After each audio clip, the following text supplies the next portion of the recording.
모든 존재에는 존재하는 목적이 있습니다. 사람도 예외가 아닙니다. 사람이 그냥 살아 있으니까 그냥 그럭저럭 사는 게 아니고 사람들에게도 분명히 살아가는 목적이 있습니다. 살아가는 목적을 결론적으로 말씀드리면 하나님을 위해서 사는 겁니다. 하나님을 위해서. 나를 위해서 사는 것이 아니라 하나님을 위해서 사는 겁니다. 예를 들면 여기 마이크가 있는데 이 마이크는 자기 자신을 위해서 있는 것이 아니고 이걸 만든 사람을 위해서, 소리를 증폭시킴으로 만든 사람을 위해서 존재합니다. 모든 게 다 그렇습니다. 강대상도 그렇고요, 스피커도 그렇고, 전기불도 그렇고, 의자도 그렇고, 만들어진 것은 만든 자를 위해서 존재한다. 하나님이 우리를 만드셨기 때문에 우리를 만드신 창조자 하나님을 위해서 살아가는 것이 인생의 목적인 줄 믿습니다. 우리 교인들이 영광을 돌린다는 것이 바로 그 뜻입니다. 하나님을 위해서 살고 하나님을 기쁘게 해드리고 하나님을 위해서 쓰임을 받고 그 모든 것이 하나님을 영광을 돌리기 위해서 사는 겁니다. 그런데 그만 사람들이 죄를 졌습니다. 죄를 졌다는 건 뭐냐면은 자기가 하나님이 됐다는 겁니다. 자기가 하나님의 위치에 서가지고 자기가 자기를 위해서 살고 자기 목적을 위해 살고 자기 소원을 이루게 살고 자기 즐거움을 위해서 살고, 그것이 하나님을 떠나는 인간들의 모습입니다. 사람들이 아무리 교만해서 그러지 하나님 자리에 서면 안 되는데 자기가 하나님의 자리에 있어서 하나님 대신 자기가 자기의 삶의 목적으로 사는 것, 그것이 죄가 되는 겁니다. 여러분, 우리는 이 죄라고 하면은 뭔가 잘못을 저지르고 법을 어기고 그것이 죄라고 생각합니다. 물론 그것도 죄입니다. 그러나 엄밀히 말씀드리면 그것은 죄의 결과고, 죄의 뿌리는 뭐냐? 그것은 하나님 자리에 앉는 교만입니다. 여러분, 우리 주변에 보면은요, 법 없어도 사는 사람이 있어요. 사람이 공손하고 얌전하고, 그래서 죄하고는 상관없이 사는 그런 사람을 볼 수가 있는데, 그래도 그 사람이 예수님 믿지 아니하고 당신이 하나님이 되면 그 사람은 중한 죄인이 되는 겁니다. 왜냐하면 결코 서서는 안 되는 자리, 하나님의 자리에 섰기 때문에 그렇습니다. 여러분, 이렇게 자기 자신이 하나님이 된 사람의 특징이 있는데 그것은 도덕적 판단을 많이 한다는 겁니다. 여러분, 이 사탄이 아담과 하와를 꿰을 때 뭐라고 꿰냐면은 내가 선악과를 따먹으면 죽는다고 들었지, 그렇지 않아. 내가 이거 먹으면 눈이 밝아져서 하나님처럼 된다고. 그래서 눈이 밝아져서 하나님처럼 된다는 말에 속아가지고 결국 저들이 이제 죄를 짓게 되었습니다마는, 그러나 그때 눈이 밝아진 것만 사실이에요. 이 눈이 밝아지면서 도덕적 감각이 생겼습니다. 그래서 어떤 사물을 볼 때, 사람 인간관계를 가질 때 항상 도덕적 판단을 합니다. 그래서 여러분, 이 교만한 사람의 특징은 뭐냐면 사람을 자꾸 판단해요. 여러분, 사람은요, 동급은 판단하는 게 아닙니다. 선수들은 선수끼리 판단하지 않아요. 레프리, 심판이 판단하는 겁니다. 여러분, 사람도 사람이 사람 판단하는 게 아닙니다. 그리고 도덕적 판단도 아니죠. 근데 왜 사람들이 다 판단하느냐? 자기가 하나님 되기 때문에 사람을 판단하고, 더군다나 도덕적 판단을 하면서 선악간의 잣대를 자꾸 들이대는 겁니다. 그래서 여러분, 그 하와가 그리고 아담이요, 신라관 낙원에 쫓겨나서 그렇게 불행하게 사는 겁니다. 하나님의 자리에 앉으면서 자기가 선악간에 판단하는 사람은 불행해져요. 인간관계에 어려움이 있는 사람들의 대부분은 어떤 문제가 있느냐, 자꾸 도덕적 판단을 해요. 선을 판단하죠. 도덕적 판단하고 그거 정확하지도 않아요. 그리고 그거 들이대려면 자기에게 들이대야 되는데 자기는 너무 관대하게 대하고 남에게는 철저하게 이 도덕적인 잣대를 들이대니까 거기에서 불행이 나오는 겁니다. 여러분, 그래서 이 행복한 인간관계의 비결은 뭐냐면은 도덕적 잣대를 들이지 않는 데 있다. 그걸 꼭 기억하시길 바랍니다. 자기가 하나님이 된 이 죄인은 자기를 위해서 삽니다. 자기 마음대로 자기 뜻을 위해서 삽니다. 자기 위에 섬길 사람이 없기 때문에 결국은 자기를 위해 사는 겁니다. 자기를 통제할 사람도, 자기를 관리할 사람도 없으니까 이제는 자기 멋대로 자기 마음대로 삽니다. 자기 마음대로 산다는 것은 결국 죄를 짓고 산다는 겁니다. 왜 죄를 짓고 사는 게 되냐? 왜냐하면 그 안에 죄가 있으니까. 여러분, 성경에는 인간을 한마디로 죄인이라고 합니다. 아무리 선한 인간도 죄인이라는 겁니다. 공부 많이 한 사람은 공부 많이 한 대로 죄를 짓고요, 또 공부를 많이 못한 사람은 모자란 대로 죄를 짓고, 머리 좋은 사람은요 아주 교활하게 죄를 짓고, 머리 나쁜 사람은 배째라식으로 죄를 짓고, 그리고 이렇게 우리가 선을 행하면 위선자가 되는 겁니다. 왜? 속에 더러운 죄가 가득히 있으면서 겉으로만 착한 척하니까 결국은 위선자가 되는 겁니다. 그래서 여러분, 나는 의인인데 그것은 착각하는 죄가 거기에 더해 가는 것입니다. 원래 사람은 그렇게 창조된 게 아닙니다. 원래 사람들은 하나님의 형상을 따라서 선하게 지음을 받았습니다. 그러나 아담이 선악과를 따먹은 이후에 죄가 인간에게 들어왔습니다. 그래서 이 죄는 배워서 아는 게 아닙니다. 우리는 태어나면서부터, 아니 태어나기 전부터 죄의 잠재성과 경향성을 가지고 이 땅에 살아갑니다. 그러다가 어떤 기회가 되면 그 죄가 드러나는 겁니다. 여러분, 간혹 그런 얘기 들어서 봤을 겁니다. 우리 부모들이 서로 얘기하면서 제가 저렇게 된 것은 친구를 잘못 사귀어 그래요. 원래는 애가 괜찮은 애였는데 친구를 잘못 사귀어서 그렇게 나빠졌다고. 여러분, 조금은 그렇습니다. 그러나 이 엄밀히 말하면 원래는요 죄가 들어있다가 친구를 만나면서 그 기회에 자기 본질이 드러나게 된 겁니다. 여러분, 이렇게 죄인 된 사람은 행복이 없습니다. 아무리 돈을 많이 벌고 아무리 출세하고 성공했다 하더라도 그 사람은 불행합니다. 왜냐하면 끊임없이 양심이 그 죄를 고발하기 때문입니다. 물론 너무 사람이 악해가지고 양심의 기능이 마비된, 양심이 화인받은 사람들은 감각이 없습니다. 그러나 양심이 살아있는 사람은 그 마음속에 죄가 있을 때 그것 때문에 평안을 얻지를 못하는 겁니다. 죄 지은 사람은 쫓아온 사람이 없어도 쫓기고 항상 불안한 마음으로 삽니다. 다리를 뻗고 잘 수가 없어요. 우리가 돈이 좀 부족해도 살 수 있고 세상에 성공을 좀 못해도 행복하게 살 수 있는데, 죄가 있는 사람은 그 죄가 해결되기 전에는 행복한 삶이 없습니다. 그리고 형벌에 대한 두려움을 가지고 사는 겁니다. 죄인도 죄로부터 벗어나기 위해서 열심히 노력을 합니다. 죄로부터 자유를 얻으려고 애를 씁니다. 도덕적으로 훈련도 하고 노력도 합니다만은 소용이 없습니다. 왜 그렇습니까? 왜냐하면 인간은 그 도덕심조차, 이성과 양심조차도 죄에 따라서 오염이 됐기 때문입니다. 그러므로 인간의 노력으로 죄를 벗어나려고 하는 것은 마치 더러운 걸레를 가지고 더러운 것을 씻는 것과 같습니다. 더러운 걸 씻으려면요 깨끗한 걸레야 되는데, 더러운 걸레를 가지고 더러운 걸 씻으니까 더럽기는 마찬가지가 되는 겁니다. 여러분, 마찬가지로 인간의 이성과 인간의 의리를 가지고, 도덕심을 가지고 착하게 살려는 것은 마치 더러운 걸레를 가지고 더러운 걸 씻는 것처럼 여전히 더러울 뿐이 되는 겁니다.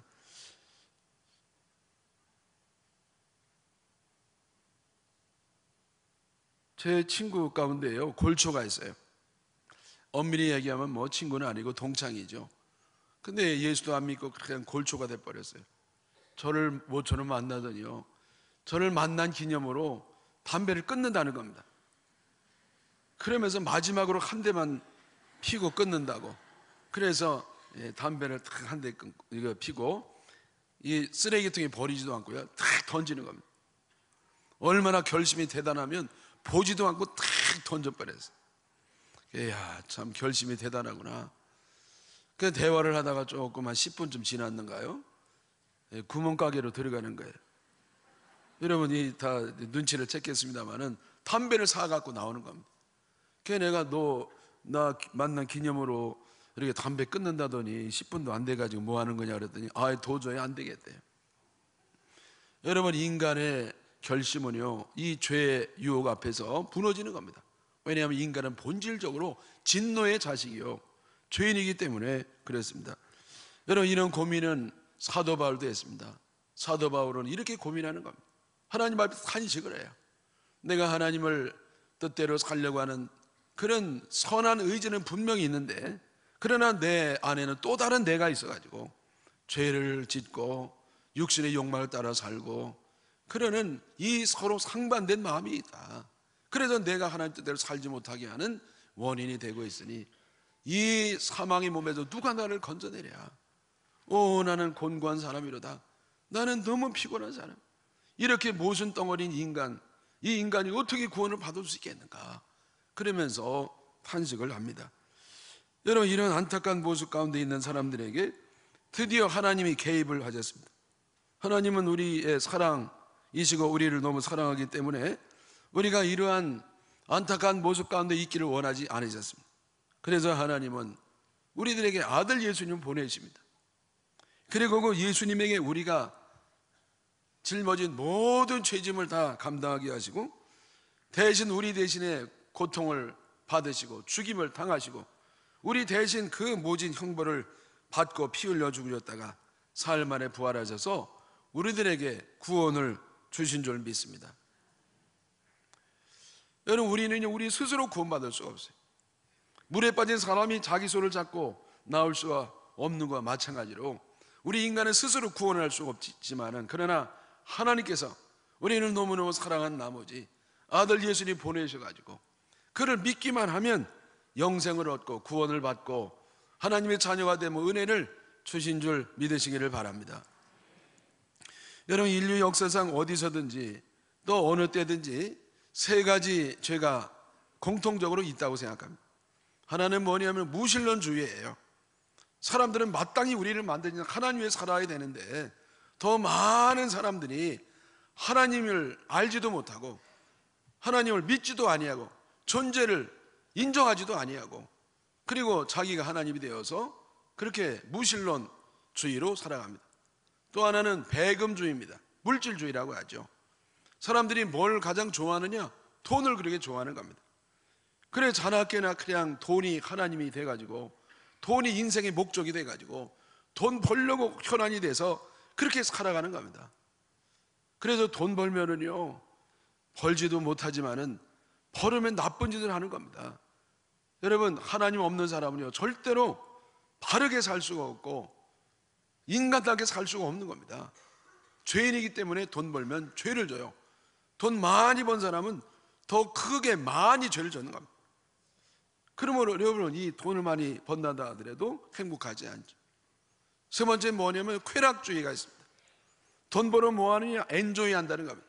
그래서 사람들의 목표가 뭐냐면은 돈 벌어 엔조이 하자. 내가 한 번밖에 없는 세상인데 돈 많이 벌어가지고 엔조이하고 살자. 여러분, 이것이 바로 사람들의 모토입니다. 그러나 엔조이 할 때 행복하냐? 행복하지 않아요.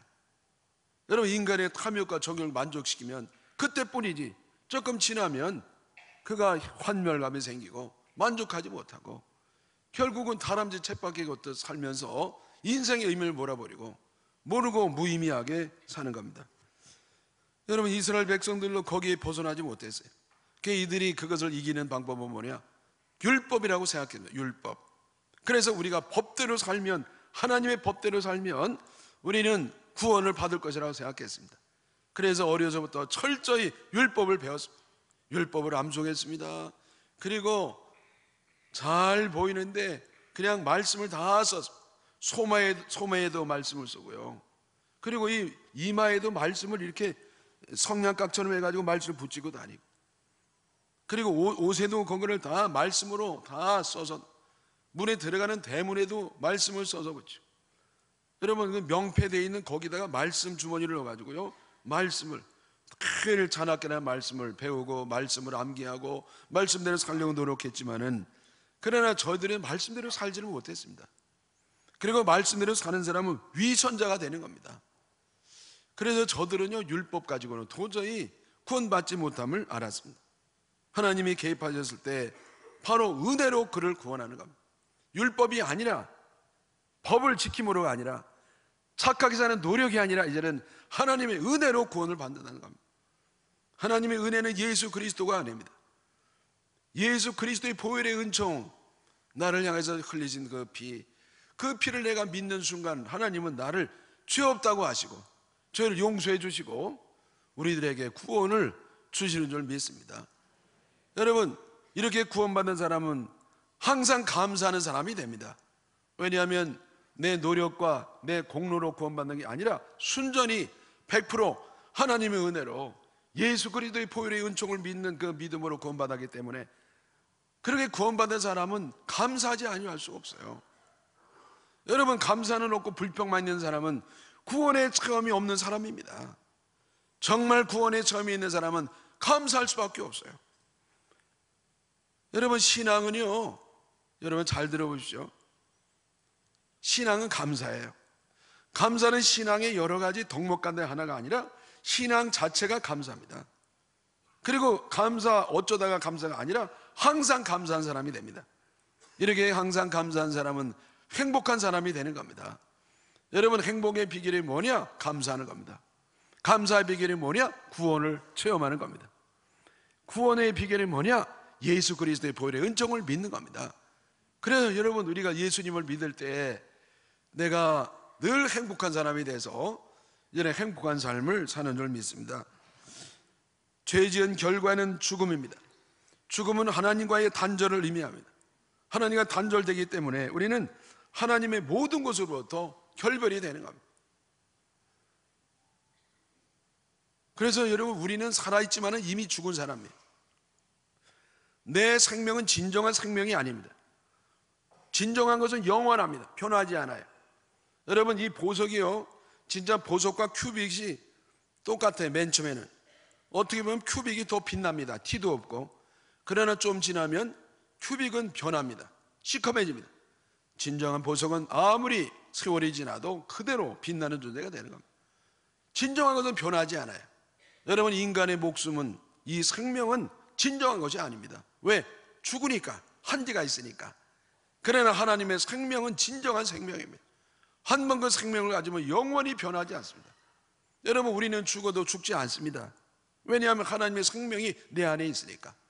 원래는 하나님과 단절이 되어서 죽었던 사람인데 예수님께서 하나님과 우리 사이에 연결하시면서 하나님의 생명이 내 생명이 되고, 하나님의 은혜가 내 은혜가 되고, 하나님의 성품이 내 성품이 되고, 하나님의 모든 이 땅의 것들이 다 우리 것이 되기 때문에 하나님의 생명이 바로 내 것이 되어서 우리는 영원한 생명을 얻고 사는 줄 믿습니다. 요한복음 3장 16절 오늘 말씀에 하나님의 세상을 이처럼 사랑하사 독생자를 주었으니 이는 그를 믿는 자마다 멸망하지 않고 영생을 얻게 하려 하심이니라. 여러분, 이 성경 가운데 우리가 가장 잘 아는 말씀이에요. 여기에 바로 성경의 핵심이 있습니다. 여러분, 성경의 모든 이 많은 내용이 있지만은 그 가운데 가장 중요한 게 뭐냐? 핵심이 뭐냐면은 바로 오늘 말씀이에요. 하나님이 세상을 이처럼 사랑하사 독생자 예수님을 주었으니 이는 누구든지 그를 믿는 자마다 멸망하지 아니하고 영생을 얻게 하려 하심이니라. 하나님이 우리를 이처럼 사랑했어요. 어떻게? 독생자 예수 그리스도를 주신 그렇게 우리를 사랑했다는 거예요. 여러분, 누가 아들을 줄 수가 있겠습니까? 세상에 가장 천하보다 귀한 게 자기 생명인데 아들을 준다는 것은 자기 생명보다 더 귀한 걸 준 겁니다. 여러분, 세상에 어느 신이 아들을 주겠어요? 여러분, 어느 신이 희생하는 신이 어디 있습니까? 여러분, 신도 못 돼가지고 비 거슬리면 막 혼내키잖아요. 하나님은요, 우리를 너무너무 사랑하셔서 당신이 아니라 하나밖에 없는 아들 예수님 우리에게 주신 겁니다. 그리고 누구든지 죄가 아무리 많아도 어떤 죄를 졌다 하더라도 예수님의 보혈의 은총을 믿기만 하면 구원해 주는 그런 은혜를 줄 줄 믿습니다. 그래서 우리는 영원한 생명을 얻게 됐습니다. 영원한 생명. 그리고 영원한 생명을 얻은 사람은 하나님을 닮아가는 겁니다. 우리는요, 죄를 이길 수가 없었어요. 그러나 우리가 거듭남으로 하나님의 생명이 내 안에 있고 하나님의 성품으로 자라나니까 이제는 점점 죄를 멀리하고 하나님을 가까이 가고 하나님을 닮아가는 사람이 된 줄 믿습니다. 거듭난다는 것은 두 번째 난다는, 두 번째. 거듭은 두 번째 나는 거예요. 여러분, 모든 인류는요, 한 번은 부모님으로부터 태어납니다. 육적으로 그래요. 그리고 두 번째 거듭 태어나면 이제는 영적으로 하나님의 자녀로 태어나는 겁니다. 그래서 우리는 두 가지 신분이 있어요. 하나는 부모님의 자녀고 예수 믿은 사람, 하나님의 자녀가 되어서 이제는 하나님을 닮아가는 겁니다. 여러분, 세상 사람은 다 부모님의 자녀예요. 그러나 하나님의 자녀는 누구냐?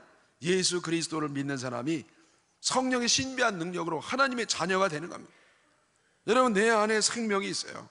이 생명은 진정한 생명, 영원한 생명이기 때문에 사라지지 않아요. 죽어도 죽지 아니하고 영원히 살면서 천국에서 주님과 동행함을 믿습니다. 자녀의 특징은 부모를 닮는다는 데 있습니다. 아무리 믿어도 부모를 닮지 않으면 그 사람은 구원받지 못한 사람입니다.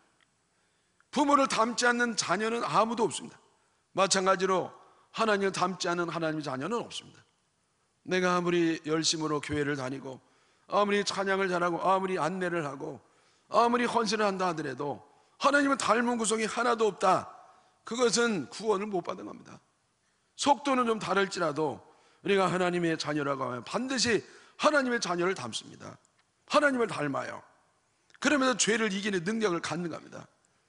여러분, 주님이 우리를 보혈로 죄를 씻어주실 때 단지 우리의 죄를 용서하신 것만 아니에요. 죄를 이기는 능력을 주시는데 그 능력을 어떻게 주시느냐? 하나님의 생명이 내 안에 있고 이제 하나님의 성품으로 자라나면서 점차적으로 죄를 이기는 능력이 배양이 되는 겁니다. 그래서 여러분, 오래 예수 믿는 사람은요, 예수님이 많이 닮는 겁니다. 말하는 게, 행동하는 게, 그게 목표가 다 예수님이 많이 닮아서 그는 결국 하나님께 영광 돌리는 사람이 되는 줄 믿습니다. 저는요, 너무 가난한 집안에서 태어났어요. 우리 아버님이요, 우리 애들이 많지는 않습니다. 8명밖에 못 나셨는데, 그리고 어머니가 다 우리를 맡아 기르시나고 얼마나 고생을 많이 하셨는지. 그래서 우리는요, 그냥 늘 배고픔에 울고 힘들고 그랬습니다. 성탄절이 너무 좋은 게 뭐냐면 꼬물자가 나와요. 그러면 그때 기쁘다, 꼬물자 오셨네, 만백성 맞으라. 그러면서 꼬물자를 참 반겼습니다. 미군이라도 이렇게 지나가면은요, 헬로 초콜릿 기브미 플리스, 그렇게 콩그리시를 하면서 어떤 마음 좋은 사람은 껌을 하나 딱 주죠. 그러면 이 껌이 얼마나 귀한 건지요. 그래서 이거를 막 씹고 학교에 가면은요, 우리는 입이 아니냐고 우리도 좀 씹자고. 그러면 이거를 탁 씹다가 탁 줍니다. 한 바퀴 딱 도는 거예요. 근데 점심 때 이거 반납하러 이게 딴 학급으로 간 겁니다. 그리고 제가 이제 하교할 때 다시 이거를 반납을 해가지고 씹으면 집에 갑니다. 집에 가 그 얘기하면 또 우리 식구가 또 입이 아니냐고. 그래서 이제 우리 식구들이 다 한 바퀴 더. 밤에는요, 이거를 입에 넣고 잘 수 없으니까 기둥에 딱 붙여놔요. 그리고 다음날 또 이렇게 입에 씻고 가면 또 싹 돕니다. 이번에 2층으로도 막 갑니다. 여러분, 이게 나중에는요, 아주 돌처럼 딱딱해지고요, 단맛이라고는 하나도 없습니다. 그래도 며칠 동안 씹습니다. 여러분, 너무너무 가난한 사람들이요, 이렇게 껌 하나에 매달리는 겁니다. 여러분, 우리가 왜 이렇게 갈증이 있고 왜 엉뚱한 것에 매달리느냐? 배부름이 없어요. 우리가 정말 예수님으로 배부르고 하나님으로 배부르고 성령님으로 배부르면 더 이상 갈증이 없는 줄 믿습니다. 그리고 인생의 의미를 발견하는 겁니다. 우리는 내가 내 목적을 위해서 사는 것이 아니라 하나님이 주신 목적을 위해서 사는 겁니다. 하나님 우리 위해서 살고 하나님이 나에게 주신 비전, 그 사명을 이루며 살 때 진정한 인생의 의미를 발견하는 겁니다. 참된 보람과 만족이 있는 겁니다. 사랑하는 여러분, 예수님을 믿으시고 하나님 위해서 사시기를 바랍니다.